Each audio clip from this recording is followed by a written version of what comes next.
Hello, hello, my name is Leo, and welcome to a new lighting mastery tutorial by Blau Films. Hello, my name is Eric, and director of photography in Blau Films. Oh my god, Eric, this is like the fourth video, or the fourth video we've got. Yep, yeah, I'm very excited about this one. So we're moving on from Edward Hopper in our previous tutorial, and right now we're gonna be tackling Andrew Wyeth. Now, what do we know about Andrew Wyeth, except for his very iconic Christina's World painting? Well, Andrew Wyeth was considered one of the first regionalistic painters of the 20th century. He started, depicting his life, the environment he's surrounding, and he was very close to all the Southern Gothic kind of era. And yeah, we can see that his style, it's mainly realism, right? So it was a bit tricky to know exactly how could we approach to his painting style, because there's, as opposed to Edward Hopper, it was a lot about lighting design. Rembrandt, Caravaggio, they were all about lighting design, and how do you tackle, or how are you able to light something that it's so close to real life? Yeah, everything feels incredibly natural when you look at Wyeth paintings. I found this reference over here, and when looking at it from a distance, it really feels like it's just a photograph. Yes, indeed, yeah. I think that was one of the most complicated things for the painters, right? To depict reality as it is. But now we can see that, with all this era of cinematography, now they're trying to make it look as real as possible. You might have some cinematographers that are more stylistic, but it's like where are they basing their style? Are they basing their style on their lighting, or are they basing the style on their framing? And I think Wyatt was all about that. The framing was the most important thing for him. The framing is very iconic and striking, right? Like, for us, to be really honest, it wasn't that difficult to recreate the framing similar to Wyeth, because when you look at it, you kind of immediately understand what's going on in his compositions. Yes, exactly. One of the things that we both found quite difficult is most of his environments are supposedly lit with natural light, and the spaces are ginormous. We were talking about this. How would you even approach that from a cinematography standpoint? Yeah. So what we tried to do was to, okay, let's think about it. How would you do that on a real set, right? What are the things that you have to consider? But then it was like, well, it'll be very interesting to know how would you do that if you were to shoot a miniature, Yep. right? I think that's one of the biggest things you have to have in mind if you're going to recreate. Even if you're shooting in real life, you always need to be able to recreate whatever you're doing. Now, if this were to be a real life situation, just to get it out there, how would we approach shooting this? Let's say this is a real location, we have a massive meadow, we want to achieve this kind of look. Yeah, well, first of all, you need to, if you're shooting on a real set, you always have to have in mind the time of the day. I think that is the most important thing, right? Yeah. Something you can see in cinema is how Wyatt has influenced a lot of directors out there, such as Terrence Malick, such as Terry Gilliam, Yep. right? They all have like a big influence on that. And they always go and decide to go for a natural look. And it's just all about what is the time of the day that you're choosing and why are you choosing that time of the day. Yep. Is that something that you would be planning out before? Way before. And it's a bit complicated because you have to be very dependent on the weather, and you have to be very dependent on what's the time frame you have to shoot that, right? Because the sun, if you decide to shoot at dusk or a sunset, you always have a very minimum amount of time to do that. So once you get there and you have everything set up, you need to know exactly what is the time you have, because it has happened to me that I've been trying to shoot at dusk and you only have 15 minutes and that's it. So that's why it's very important to have these kind of recreations, to know exactly what you're doing and what is the kind of light you're expecting, and to know as well how is the sun traveling back and forth on the day. Where is the sun setting and where is the sun rising? Does that mean that I guess you would have someone, or either if it's you or some assistant, to just capture some footage throughout the day so you have a better idea of what the cycle of the sun would be? Yeah. There's an app that you can download, and it's wonderful because it tells you exactly what is the degree of the sun and for how long it's going to remain in between those degrees. Oh, That is the wow. one that you you want to have. So yeah, we'll put a link below, Oh, so that's you great. can. Yeah, please Yeah, please let me know what that is. That sounds cool. yeah, it's a very useful tool. And then, except for that, I'm assuming that you would just basically plan your entire shoot day around that window of time. Exactly, yes. Usually, if it's a big scene that needs to happen on those 15-minute frame, you will spend the day just rehearsing until you're able to get that. Well, we decided to go the opposite direction and have a look at how the Andrew Wyeth lighting would look like if we were to be lighting a miniature scale.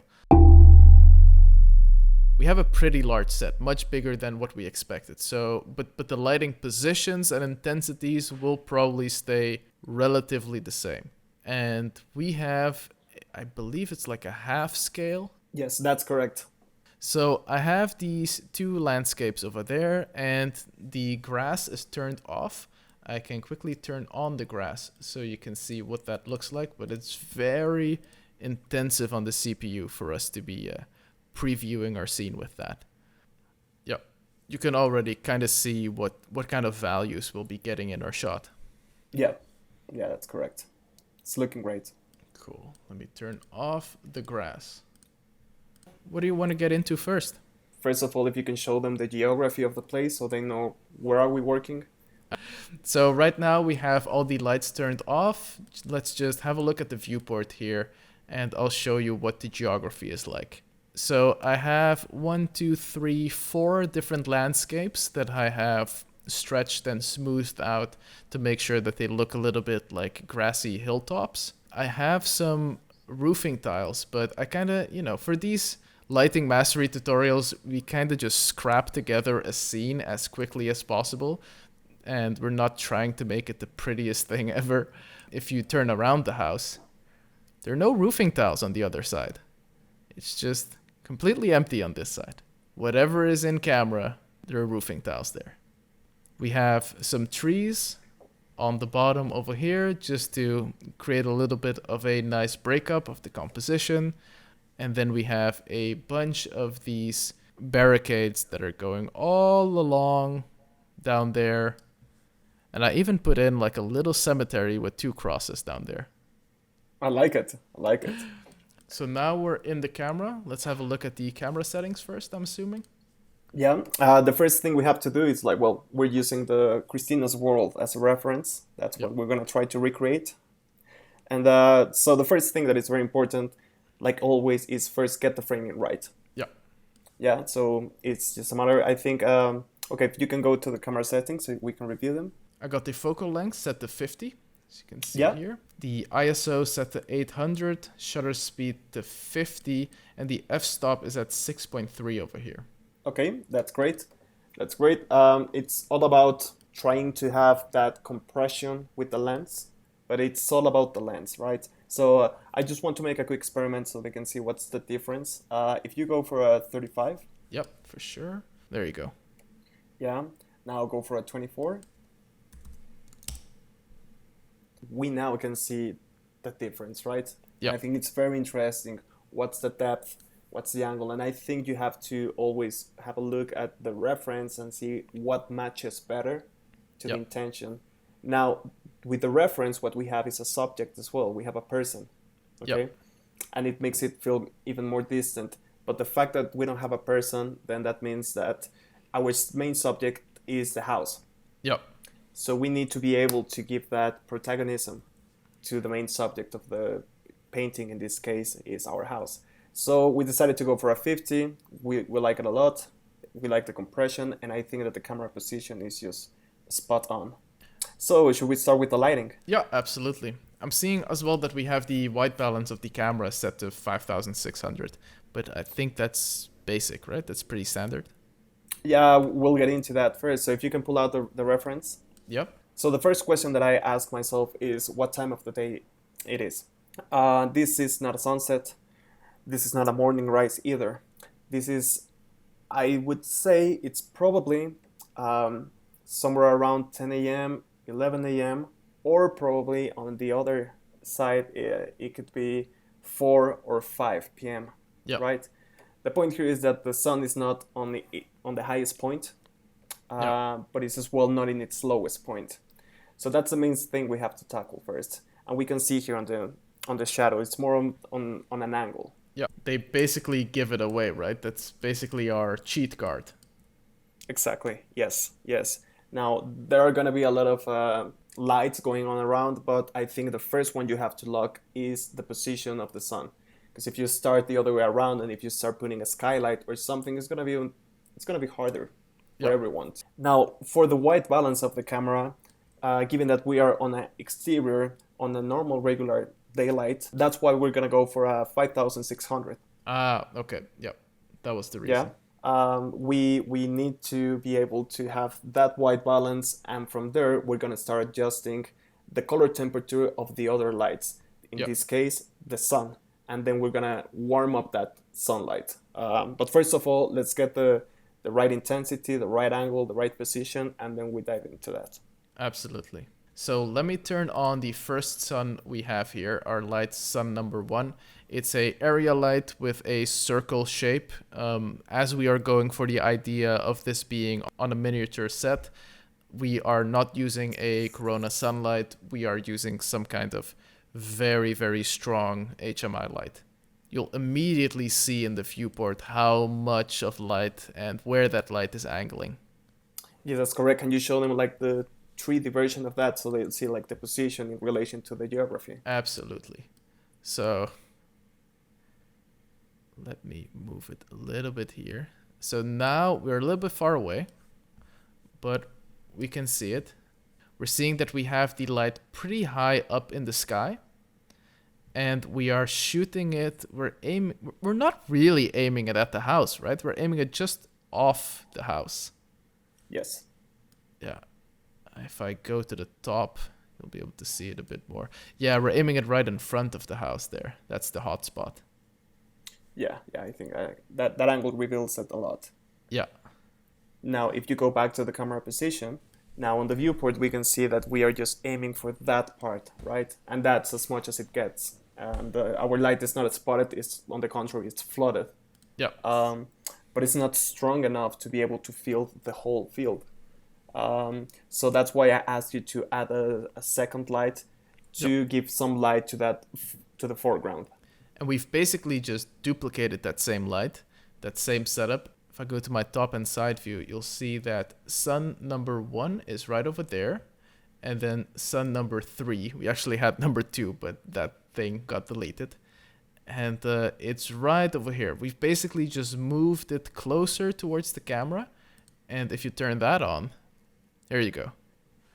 We we're basically shining it onto this other hill, but we're also adding some intensity to the back plate, probably because of some bounce as well. That's correct. Can you show them the aerial point of view? For sure, for sure. Imagine you're setting up two massive cranes and they are both shining a super strong 100K light right at the floor. Yeah, well, in this case, given the size of our miniature, which is not really a miniature, it's a half medium miniature, I guess. Yeah, this will be a massive thing, but if you're working with a very tiny space, then just imagine that these are just a couple of 650s, 800 watts lights, and that's Yep. it. It is important for everyone to know that, even if it's the logic would say, well, the sunlight is just one massive light, right? But it doesn't really matter. Don't be afraid of adding more lights. The point here is that you're just echoing the effect of the first light of your key light. Because we're not really breaking anything rule wise, right? We're just moving the light parallel to where the other light was. That's correct. That's correct. If I were to put a sun on the opposite direction, then that'll be very weird. It's like, okay, Yeah. so you have two suns, or where is the actual sun coming from? So just lock your key. That's the first rule. Lock the key, and then Always lock your key. that's correct. And then from there, you just have to echo the effect. Now, can you go back to the camera position? Just to mention, I'm seeing that we have a color temperature of 5000 on each of these lights. So as you said, we dialed the camera to 5600 and then we are adding warmer lights to get the desired effect. That's correct. That's correct. The color temperature of the sun throughout the day changes a lot. It's not the same, the one that we have right here, the one that you have at 9 a.m. Yep. as opposed to the one you have on the sunset, which it just becomes very red. So right now, that's why we just tweak it just a little bit, just a hinge, just to make it feel warmer, because that's the usual, and that's the difference between the skylight, the regular daylight, and the sunlight. Now, I want to make an experiment and to show them as well why we would add more lights. Right now, what we have is a lot of contrast. And let's say if you could please change the color temperature of both of our suns, Yep. tweak them all the way to, let's say, 10,000. There you go. Now, this is really interesting, right? Because, if you just tweak the color temperature, then this could probably be like, a kind of a moonlight effect, right? Yep. This is very dark, this is very contrasty, which is not what we're desiring. But as well, that with these just two lights, well positioned, you can even create like a very grim horror look like. And then But remember that right now we're just looking at these empty planes, but once you start adding the grass back in and everything blends naturally, this could very much be a convincing version of Psycho. yes, indeed. I just want to show you like how the contrast level, the contrast ratio of your image will define a lot of the look, right? Yeah. But if we see on the Andrew Wyeth reference, the contrast is not that hard. No, true. What do we need to be able to reduce that contrast? We need to be able to add a skylight.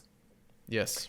So if you can go back to the other white balance for the sun, the one we had previously. 5,000. There we go. 1,000. We Ooh. go for the warmer look, and now we need to reduce the contrast, and this will be known as this top light will be your fill light. So I've added this skylight over here. It's just a simple area light. If I look at it from the bottom, you'll see it's just a sky panel. And that thing has a pretty low intensity of 50. I've put that inside of a cloner with a grid array mode, and then we have them 5x5. And then as you can see, we have a bunch of them.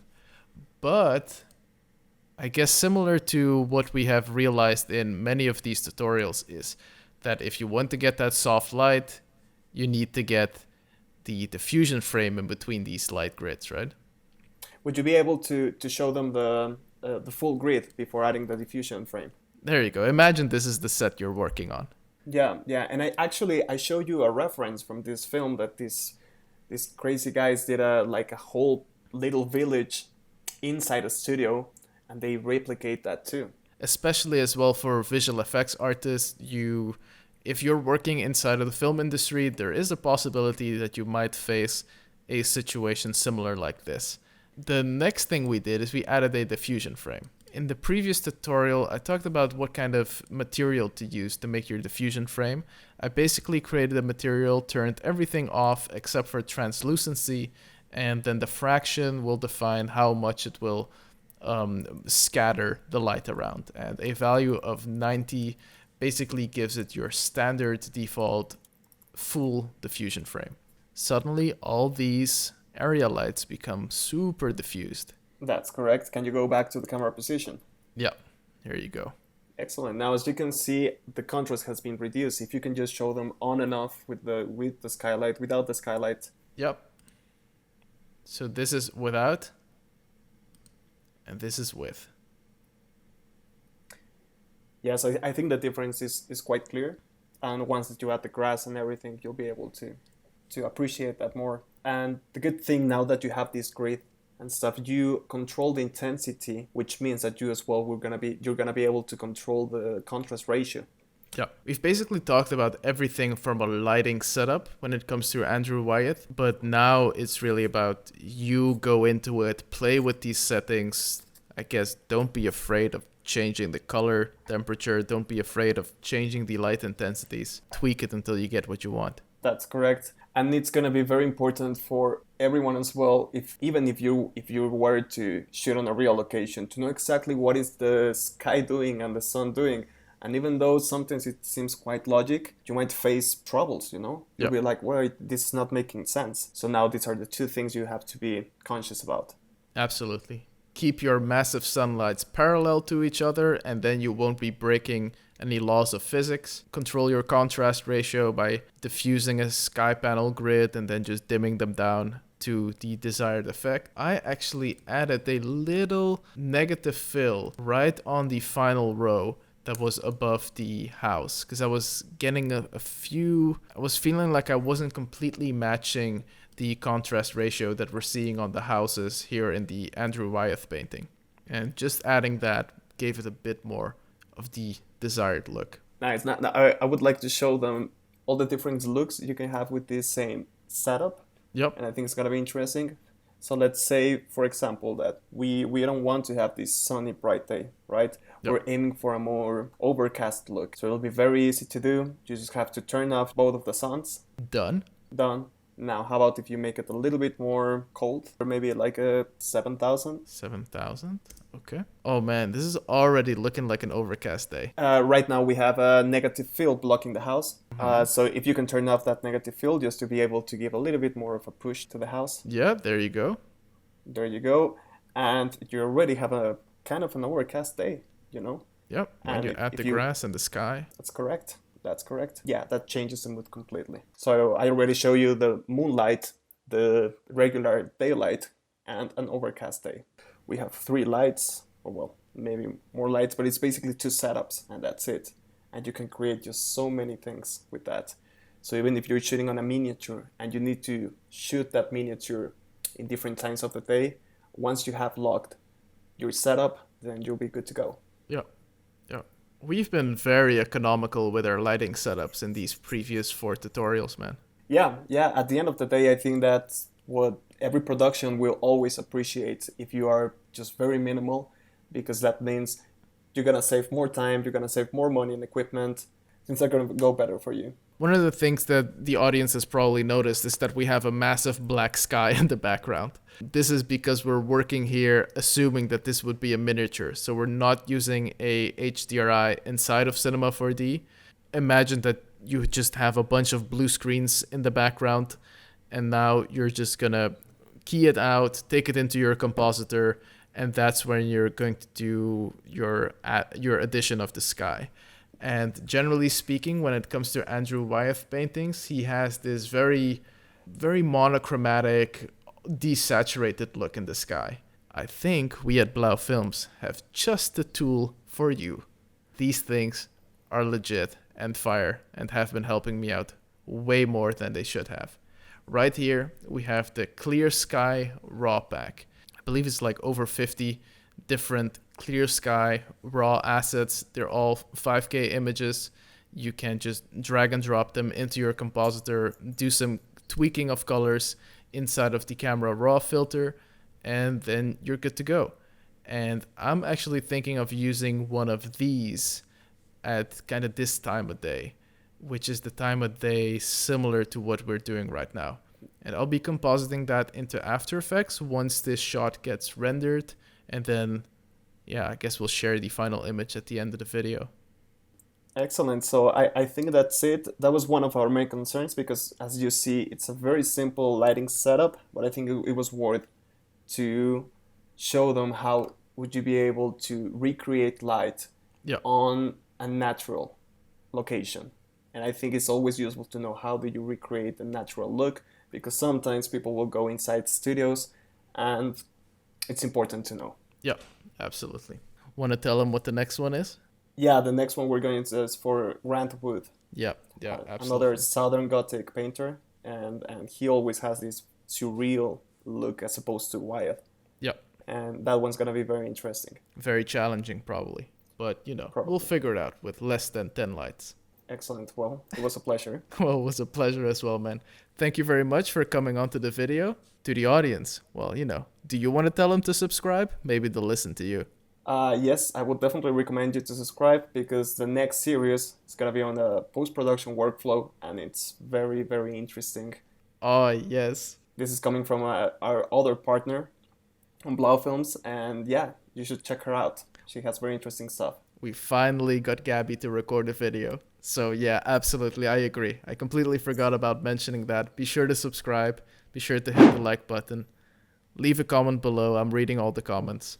And yeah, check out the future videos that we're making. Thank you very much for watching and have a great day. Thank you. Thank you. Bye-bye.